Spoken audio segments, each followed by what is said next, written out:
Hello, नमस्कार प्यारे बच्चों। मैं Vijay Bansal, math lecturer, Jakhal block, district Fatehabad से, हरियाणा एजुकेशन डिपार्टमेंट। आज हम अपनी मैथ की क्लास के अंदर कुछ सीखेंगे। हाँ जी प्यारे बच्चों, आज जो हम शुरू करेंगे हमारे पास हमारी क्लास 10th का, ठीक है, जो हमारा चैप्टर 12th चल रहा है उसकी एक्सरसाइज 12.3 के बारे में शुरू करेंगे। 12.3 एक्सरसाइज हमारे पास समतल आकृतियों के संयोजन के क्षेत्रफल। मीन जो समतल आकृति है आपके पास वृत्त के अंदर कोई अलग से आकृति देखी होगी, ठीक है, उनको आपस में समायोजित करना है और जो फॉर्मूले हैं इनके ऊपर लगने हैं वो हमारे पास हमने जो पिछली एक्सरसाइज में यूज किए हैं वही फॉर्मूले यूज होंगे। इसके अंदर कोई अलग से फॉर्मूले नहीं चलेंगे। वृत्त का क्षेत्रफल के बाद वृत्त का क्षेत्रफल, ठीक है, वृत्त का क्षेत्रफल, वृत्त की परिधि, ठीक है, आपके पास त्रिज्या खंड, ठीक है, त्रिज्या खंड का क्षेत्रफल, चाप की लंबाई, ठीक है, इस प्रकार से, और वृत्त खंड का क्षेत्रफल। इनके अंदर भी त्रिज्या खंड और वृत्त खंड के अंदर भी लघु, ठीक है, और दीर्घ, इनके क्षेत्रफलों के बारे में हमने जो हमारा मैटर रहेगा वो सारा का सारा इन्हीं चीज़ों पर रहेगा बेस्ड, इन्हीं पर हम क्वेश्चंस करेंगे। इसमें देखते हैं हमारे पास जैसे सबसे पहला क्वेश्चन हमारा, इसके अंदर क्या चीज़ कहा है इन्होंने के अंदर, जब तक अन्यथा ना कहा जाए इसके अंदर हम पाई का जो मान है 22/7 यूज करेंगे, जैसे एक्सरसाइज के अंदर स्टार्टिंग में ही दिया गया है। पहला क्वेश्चन आप देखें, आकृति 12.19, ठीक है, आकृति क्या है आपकी, मैं वो आपको बना देता हूं। आपकी आकृति है जिसके अंदर एक क्यू आर इन्होंने व्यास दिया हुआ है आपको, क्यू आर, ठीक है, और एक ये बिंदु दिया गया है पी, और यहां से इनको मिलाया गया, ठीक है, और आपको कहा है कि आकृति 12.19 में छायांकित भाग कौन सा है आपका, ये वाला, ठीक है, ये आपका छायांकित भाग है। हमें इस छायांकित भाग का क्षेत्रफल ज्ञात करना है। ज्ञात करने के लिए कहा इन्होंने, जिसके अंदर यहां पर एक बिंदु दिया गया हमें ओ, मीन्स ओ वृत्त का केंद्र होगा, तो क्यू आर वृत्त का व्यास होगा, खुद भी लिख रहे हैं ये, ठीक है। पी क्यू का जो मान है हमें, पी क्यू ये हमें 24 सेंटीमीटर दे रहा है, और जो पी आर है ये हमें 7 सेंटीमीटर दे रहा है, ठीक है। ओ वृत्त का हमारा केंद्र दिया गया। तो अब इस चीज के अकॉर्डिंग हमें ज्ञात करना है आपके पास इस छायांकित भाग का क्षेत्रफल। यहां पर आपके पास छायांकित भाग का जो क्षेत्रफल है, इसके अंदर ये भाग छायांकित किया गया है, और ये साथ में आपके पास ये जो नीचे का भाग है इसको भी छायांकित किया गया है, ठीक है, दोनों निकालने हैं। तो आपके पास देखें, क्योंकि व्यास है ये वृत्त को क्या कर रहा है, दो बराबर हिस्सों में बांटता है, ठीक है। तो हम अर्धवृत्त होगा एक प्रकार का, ये आपके पास आर पी क्यू ओ, ठीक है, ये आपका अर्धवृत्त हो गया। उसमें से अगर हम इस त्रिभुज का क्षेत्रफल घटा दें पी क्यू आर का, ठीक है, तो आपके पास क्या बचेगा, छायांकित भाग का क्षेत्रफल ही बचेगा। क्लियर। तो उसी को ज्ञात करने के लिए हम क्या करेंगे, यहां पर सबसे पहले क्यू आर वृत्त का व्यास है, ठीक है, ये हमें दिया हुआ है, क्यू आर वृत्त का व्यास है, इसलिए कोण क्यू पी आर मीन्स ये वाला कोण, ये व्यास हो गया, तो ये वाला जो कोण है 90 डिग्री का होगा, 90 डिग्री का। रीजन अर्धवृत्त में बना कोण, ठीक है, अर्धवृत्त में बना कोण हमारे पास। क्लियर। अभी 90 डिग्री का हो गया, तो आपकी जो पी क्यू आर है, ठीक है, इसलिए त्रिभुज पी क्यू आर एक समकोण त्रिभुज है, ठीक है, और समकोण त्रिभुज में क्या होता है, हमारे पास जो कर्ण का वर्ग है, 90 डिग्री के सामने की भुजा क्यू आर होगी, कर्ण का वर्ग अन्य दो भुजाओं के वर्ग के योग के बराबर होता है हमारे पास, ठीक है। आपको पी क्यू देखें कितनी दी हुई है, 24 दी गई है, तो 24 का वर्ग हमारे पास, और पी आर कितनी दी गई है, 7 दी गई है, 7 का वर्ग। 24 का वर्ग मतलब 24 को 24 से गुना करेंगे, ठीक है, 576 प्लस 7 का वर्ग मतलब 7 को 7 से गुना करेंगे, 49। दोनों को हमने जोड़ दिया 625, और 625 किसका वर्ग होता है, 25 का। अर्थात हमारे पास जो क्यू आर है वो कितनी होगी, 25 सेंटीमीटर। क्यू आर का मतलब हमारे पास वृत्त का व्यास आ गया, ठीक है ना, हमारे पास वृत्त का व्यास आ गया। तो त्रिज्या, त्रिज्या आपके पास क्या हो जाएगी, आर क्यू आर का आधा, ठीक है, क्यू आर कितनी है 25 है, तो 25 का आधा 25/2 सेंटीमीटर, ये हमारी त्रिज्या आ गई। अब हमें क्या करना है, छायांकित भाग का क्षेत्रफल ज्ञात करना है, तो अर्धवृत्त में से हमें त्रिभुज का घटाना होगा, ठीक है। इसके लिए आप चाहे सीधा एक ही लाइन में कर सकते हैं, ठीक है, लेकिन सबसे बढ़िया रहता है कि आप पहले दोनों की अलग अलग कैलकुलेशन कर लें। उससे बेनिफिट ये होता है कि आपके पास अगर बाय चांस किसी भी एक स्टेप के अंदर मान लीजिए अगर हम डायरेक्ट करते हैं, ठीक है, गलती हो जाए तो आपके पास कहीं भी एक जगह गलती हुई तो उसके पूरे के पूरे मार्क्स काट लिए जाते हैं, ठीक है। जब आप अलग अलग भागों में कर रहे हैं तो गलती के चांसेस कम रह जाते हैं। जैसे सबसे पहले हमने त्रिभुज पी क्यू आर का क्षेत्रफल की बात कर लेते हैं, ठीक है। 1/2 आधार गुना में लंब। अब 1/2 आधार आपके पास मान लीजिए ये हमने इसको 7 कहा हुआ है, 7 दिया हुआ है और लंब हमें 24 दिया गया, ठीक है। 2 से हमने इनको काट दिया, 12 दूनी 24, 12 सते 84 वर्ग सेंटीमीटर। ये हमारे पास त्रिभुज का क्षेत्रफल आ गया। उसके बाद हम क्या करते हैं, अर्धवृत्त का क्षेत्रफल, ठीक है, अर्धवृत्त का क्षेत्रफल। इसके लिए क्या करेंगे, वृत्त का फॉर्मूला था पाई आर स्क्वायर, अर्धवृत्त का क्या हो जाएगा 1/2 पाई आर स्क्वायर हमारे पास हो जाएगा। अब इनकी कैलकुलेशंस करनी होगी हमें। 1/2 रखेंगे, ठीक है। पाई का मान इन्होंने खुद हमें दिया हुआ है 22/7। स्पेशल अगर मेंशन करें 3.14 के लिए तो यूज करेंगे, अदरवाइज हम 22/7 ही यूज करते हैं, ठीक है। और आपके पास आर 25/2 गुना में 25/2, 2 से आपके पास ये कट गया 11। अब इनकी गुना करें, 5 5 25, 25 को 25 से गुना करें 625, 625 को 11 से गुना करना है तो 11 से गुना के लिए आपको बताया हुआ था 5, आगे इन दोनों का जोड़ 7, फिर इन दोनों का जोड़ 8, 6 का 6, 6875 बटा में 7 दूनी 14, 14 दूनी 28, ठीक है, वर्ग सेंटीमीटर। ये चीज आ जाएगी आपके पास। क्लियर। अब हमें क्या करना है, छायांकित भाग का क्षेत्रफल ज्ञात करना है, क्योंकि ठीक है, छायांकित भाग का क्षेत्रफल, ठीक है, छायांकित भाग का क्षेत्रफल। तो हमें अर्धवृत्त के क्षेत्रफल में से त्रिभुज का क्षेत्रफल घटाना है। आप इसको लिखना चाहे लिख लीजिए, और नहीं डायरेक्ट कैलकुलेशन करना चाहे कैलकुलेशन भी कर सकते हैं। अब अगर आप इनको यहाँ पर लिखकर इन फॉर्मूलों की यहीं पर कैलकुलेशन करनी स्टार्ट करते तो किसी भी जगह एक छोटी सी हुई गलती से वो पूरी कैलकुलेशन गलत। अब मान लीजिए आपने इन 3 को 3 स्टेपों में किया, यहाँ गलती है ये सही है तो इस पर क्रॉस लगेगा, ठीक है, और बाकी के आपको नंबर मिलेंगे पूरे के पूरे। इसलिए मैं मेंशन करता हूँ हमेशा सभी को अलग अलग करें, उसके बाद आप लास्ट में उनकी कैलकुलेशंस आपस में जोड़ घटा करना है वो करें। माइनस अर्धवृत्त का क्षेत्रफल माइनस त्रिभुज का कितना है 84, ठीक है। अब इन दोनों का लघुत्तम लेकर आप घटा देंगे, 28 लघुत्तम आ गया, 6875 माइनस, ठीक है, 84 को आपने गुना करना है इससे 28 से, ठीक है। 84 को 28 से गुना कर लें कि कितनी बनेगी हमारे पास। क्लियर। 28 चौके हमारे पास कितना होता है 112, हासिल कितना हो गया हमारे पास 11, ठीक है, क्योंकि 28 चौके हमारे पास 112 और 28 अठे 224, 224 और 11 235 मीन्स 2352 आ गया। अब आप घटा देंगे, 5 में से 2 गया 3, 7 में से 5 गया 2, 8 में से 3 गए 5, 6 में से 2 गए 4, ठीक है, 4523 बटा में 28 वर्ग सेंटीमीटर। क्लियर। इस तरीके से हमारा ये आंसर आ जाएगा। इस हमारा फर्स्ट क्वेश्चन हो गया।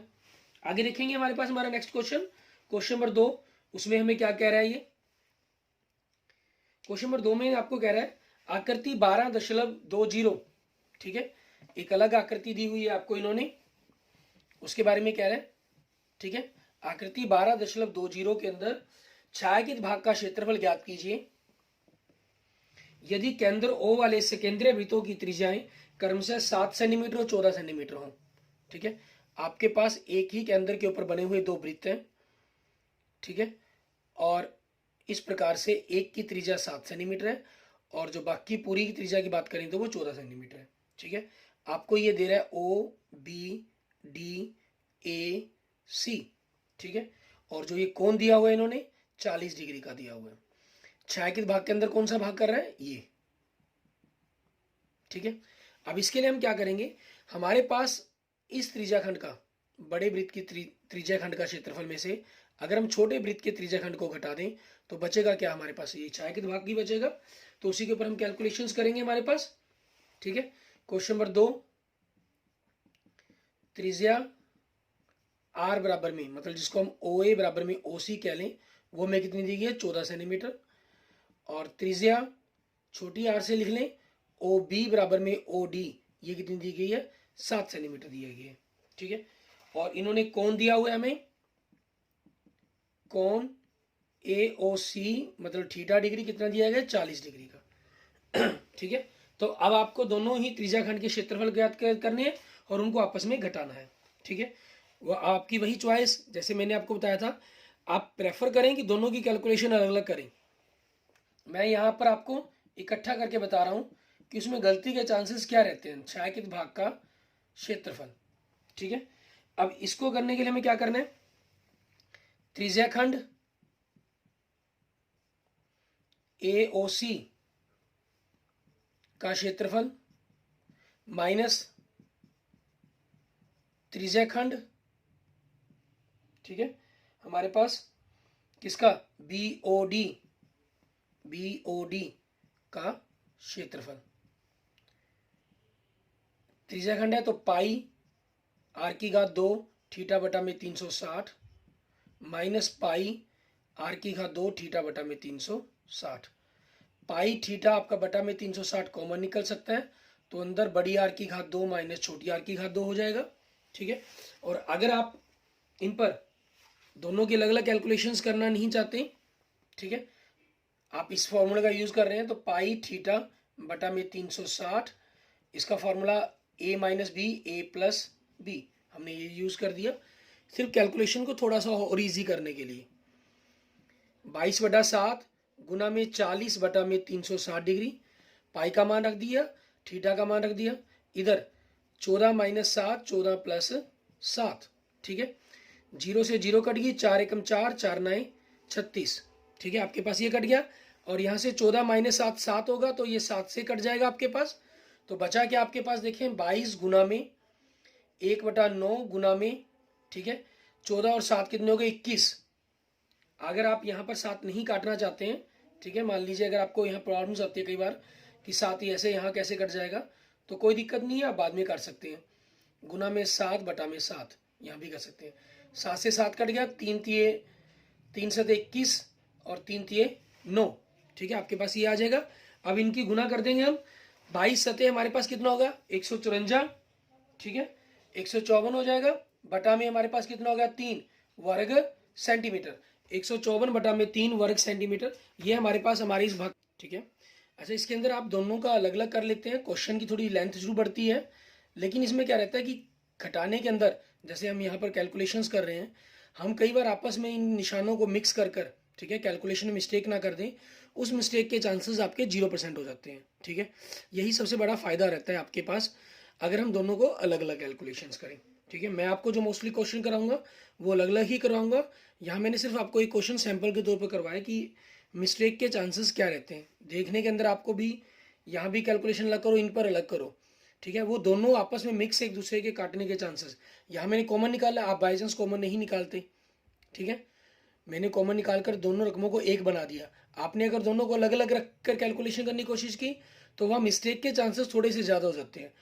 अगर नहीं आपको लगता है तो क्वेश्चन को छोटा करने के लिए आप एक स्टेप में भी कर सकते हैं। ठीक है, आगे देखते हैं हमारे पास हमारा नेक्स्ट क्वेश्चन, क्वेश्चन नंबर 3।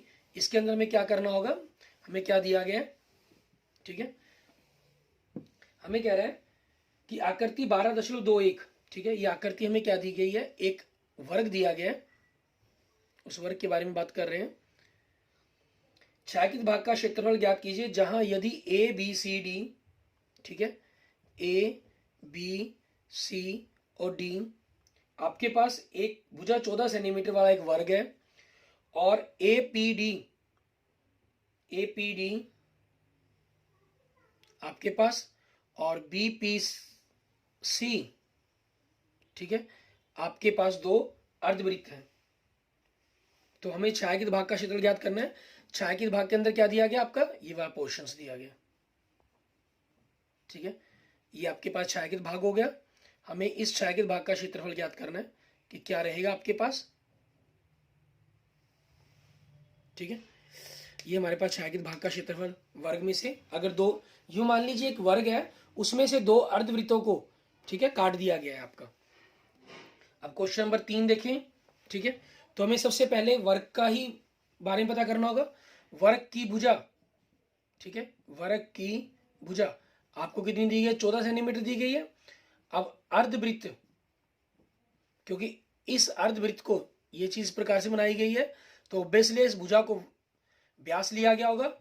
अर्धवृत्त का व्यास, ठीक है, बराबर में क्या है? वर्ग की भुजा। जो वर्ग की भुजा है वो अर्धवृत्त का व्यास ही है, वो कितनी है? 14 सेंटीमीटर, ठीक है। तो इसलिए इसका त्रिज्या कितनी हो जाएगी यार? 14 का आधा कर देंगे 7 सेंटीमीटर। क्लियर, हमारे पास ये हो जाएगा। अब हमें वर्ग का क्षेत्रफल ज्ञात करेंगे हम सबसे पहले। तो वर्ग का क्षेत्रफल फॉर्मूला भुजा गुना में भुजा मीन 14 गुना में 14, 196 वर्ग सेंटीमीटर। उसके बाद दो अर्धवृत्त है, ठीक है, दो अर्धवृत्त का क्षेत्रफल, क्योंकि समान त्रिज्या के ही है अर्धवृत्त, क्योंकि वर्ग है आपके पास, ये 14 और 14 है, दोनों तरफ से त्रिज्या समान ही है। तो दो अर्धवृत्त मतलब हमारे पास क्या हो गया? एक वृत्त का क्षेत्रफल, ठीक है, दो अर्धवृत्तों को मिलाकर एक वृत्त बन जाएगा। फॉर्मूला पाई आर स्क्वायर, पाई 22/7, त्रिज्या 7 गुना में 7, 7 से 7 कट गया, 22 सत्ते 154 वर्ग सेंटीमीटर, ठीक है। अब हमें क्या ज्ञात करना है? छायांकित भाग का क्षेत्रफल, ठीक है, छायांकित भाग का क्षेत्रफल। तो वर्ग का क्षेत्रफल माइनस दो अर्धवृत्त का क्षेत्रफल, इनको आपस में घटा देंगे, 42 वर्ग सेंटीमीटर, ठीक है। ये हमारे पास हमारे क्वेश्चंस का आंसर बन जाएगा। क्लियर, ठीक है। इसके बाद देखेंगे हमारे पास हमारा नेक्स्ट क्वेश्चन, क्वेश्चन नंबर 4। उसमें हमें क्या कह रहा है ये, उसके बारे में जानेंगे। क्वेश्चन नंबर 4 के अंदर आप देखें, हमें वही एक आकृति दी हुई है, ठीक है, उस आकृति के बारे में ही बात कर रहे हैं। आकृति 12.22, ठीक है, में छायांकित भाग का क्षेत्रफल ज्ञात कीजिए। आपको छायांकित भाग का क्षेत्रफल ज्ञात करने के लिए कह रहा है ये, ठीक है। जहां भुजा हमें 12 सेंटीमीटर वाले एक समबाहु त्रिभुज, ठीक है, आपको 12 सेंटीमीटर वाला एक समबाहु त्रिभुज दिया गया है, जिसकी भुजाएं ओ ए बी है, समबाहु त्रिभुज है, तो तीनों भुजाएं आपके पास 12-12 दी गई हैं, ठीक है। और कि एक समबाहु त्रिभुज ओ ए बी के शीर्ष ओ को, मतलब ओ को केंद्र मानकर एक 6 सेंटीमीटर त्रिज्या का, ठीक है, 6 सेंटीमीटर त्रिज्या का वृत्त लगाया गया है, ठीक है, वृत्तीय चाप खींची गई है, आपके पास ये चीज बता रहा है। तो अब हमें क्या करना है? हमें इसका क्षेत्रफल ज्ञात करना है। इसके अंदर छायांकित भाग देखिए क्या चीज है आपके पास, सारा टोटल, ठीक है, ये जो भाग है हमारे पास ये भी छायांकित दिया गया आपको, और ये भाग भी आपको पूरा का पूरा छायांकित दिया गया। मीन्स यूं मान के चलें, आपके पास इन दोनों भागों को जोड़ना है आपने, ठीक है, तो आपके पास आपका क्षेत्रफल आ जाएगा। अब इसको ज्ञात करने के लिए हम क्या करेंगे? क्वेश्चन नंबर 4 के अंदर देखिए, समबाहु त्रिभुज की भुजा क्या दी गई है आपको? 12 सेंटीमीटर, ठीक है। अब समबाहु त्रिभुज का क्षेत्रफल, समबाहु त्रिभुज का क्षेत्रफल फॉर्मूला क्या होता है? वर्गमूल 3/4 भुजा की घात 2, वर्गमूल 3/4, 12 गुना 12, 4 एकम 4, 4 तिये 12, कट गया तो 12 तिये 36, 36 वर्गमूल 3 वर्ग सेंटीमीटर आ गया, ठीक है। अब आपके पास इसके अंदर कौन सा क्षेत्रफल आ चुका है? आपके पास इस त्रिभुज का क्षेत्रफल आ गया, मीन्स ये सारा पोर्शन, ठीक है, ये सारा पोर्शन का क्षेत्रफल आपके पास आ चुका है। अब इसके अंदर अगर हम वृत्त का, ऊपर आपका एक पूरा का पूरा वृत्त है, उस वृत्त का क्षेत्रफल अगर हम जोड़ते हैं तो आपके पास आप देखेंगे ये जो भाग है, ठीक है, मीन्स ये भाग हम देखें, ये आपका डबल ऐड हो जाएगा अगर हम वृत्त का जोड़ते हैं, ठीक है।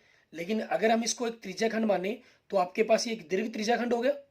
तो हम उसी कोण बारे में पता करते हैं। अब समबाहु त्रिभुज का प्रत्येक कोण, समबाहु त्रिभुज का प्रत्येक कोण मतलब थीटा हमारे लिए कितना हो गया? 60 डिग्री हो गया, ठीक है। ये आपके पास अगर लघु त्रिज्याखंड है तो बाकी जो बड़ा है हमारे पास वृत्त, वो एक आपका दीर्घ त्रिज्याखंड हो गया, ठीक है। दीर्घ त्रिज्याखंड का क्षेत्रफल, आप वृत्त का क्षेत्रफल निकालकर उसमें से लघु त्रिज्याखंड का घटाएंगे तो वो आपके पास दीर्घ त्रिज्याखंड का ही बचेगा। हम सीधा दीर्घ त्रिज्याखंड के क्षेत्रफल का फार्मूला यूज कर लेते हैं, पाई आर की घात 2 ठीक है, 360 माइनस थीटा बटा में 360। और यहाँ इससे पहले थोड़ा सा जिक्र कर देंगे त्रिज्या का आर, वो इन्होंने दी हुई है आपको 6 सेंटीमीटर। पाई का मान 22/7, ठीक है, इन्होंने स्पेशल मेंशन है, हमारे पास कोई किया नहीं गया तो वही लेंगे। त्रिज्या आर 6 गुना 6, 360 में से थीटा 60 डिग्री घटाया तो कितना बचा 300 डिग्री बटा में 360, 0 से 0 कट गया, 6 पंजे 30, छिकम छिकी 36 और 6 से 6 कट गया। ठीक है, अब इनकी गुना करें, 6 पंजे 30, 30 दूनी 60, 60 11 660 बटा में 7 वर्ग सेंटीमीटर। ये आपके पास दीर्घ त्रिज्याखंड का क्षेत्रफल आ गया। क्लियर। अब हमें क्या करना है, हमें क्योंकि कुल क्षेत्रफल ज्ञात करना है छायांकित भाग का, ठीक है, छायांकित भाग का क्षेत्रफल। तो इसके लिए हम क्या करेंगे, हम दोनों को जोड़ देंगे। ठीक है, क्योंकि दोनों को पूरा का पूरा भाग ही छायांकित में दिया गया।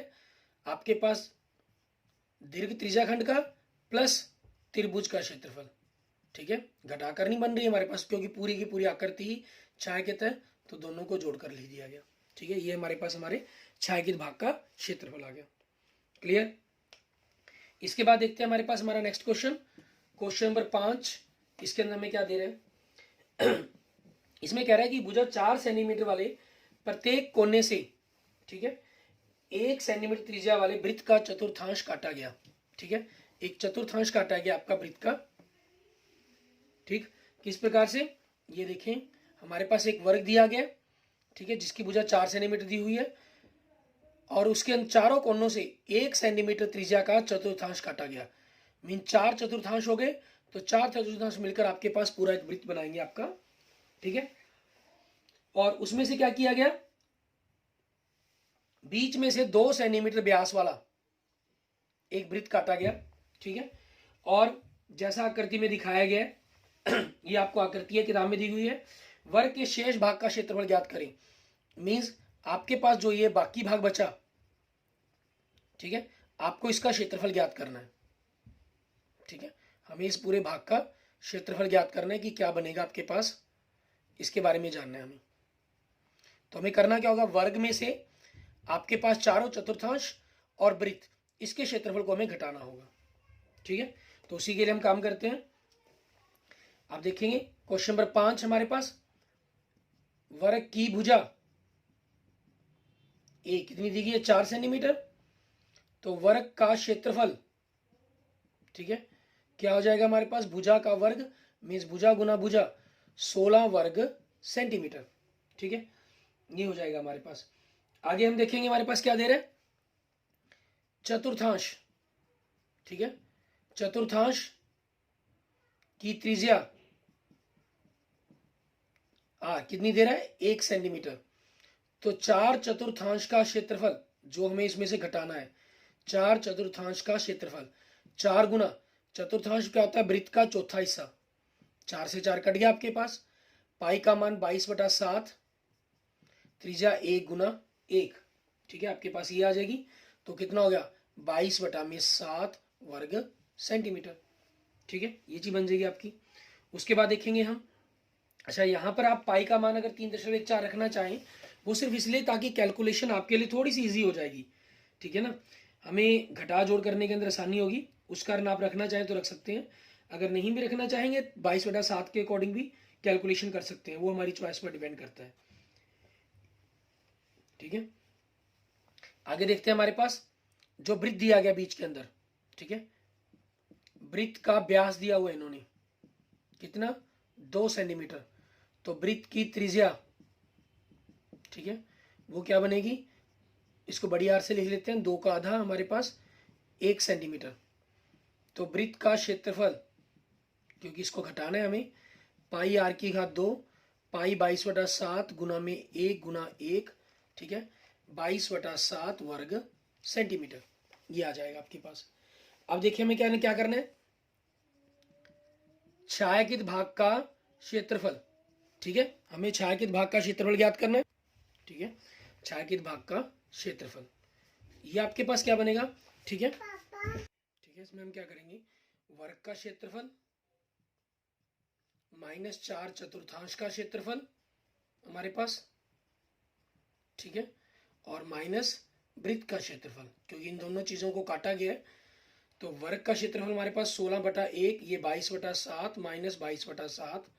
आपने इनका लघुत्तम लिया 7, 16 सतह हमारे पास 112 माइनस 22, 112 में से 22 गए 90, 90 में से 22 घटाए 68, ठीक है, 68/7 वर्ग सेंटीमीटर। ये हमारे पास हमारे क्वेश्चन का आंसर हो जाएगा, ठीक है। Okay, thank you students, thank you friends. अगर आपको मेरी वीडियो अच्छी लगी है तो इसको लाइक करें। अपने अगले क्वेश्चन है जो 6 से लेकर 16 तक, उनको ट्राई करें, उदाहरण ट्राई करें, और किसी भी उदाहरण के अंदर आपको प्रॉब्लम लगे तो उसके लिए मुझे मैसेज करेंगे। हम अपने नेक्स्ट लेक्चर्स के अंदर आपको मैं वो उदाहरण या क्वेश्चन आपको एक्सप्लेन कर दूंगा, ठीक है। Okay, thank you students, thank you friends.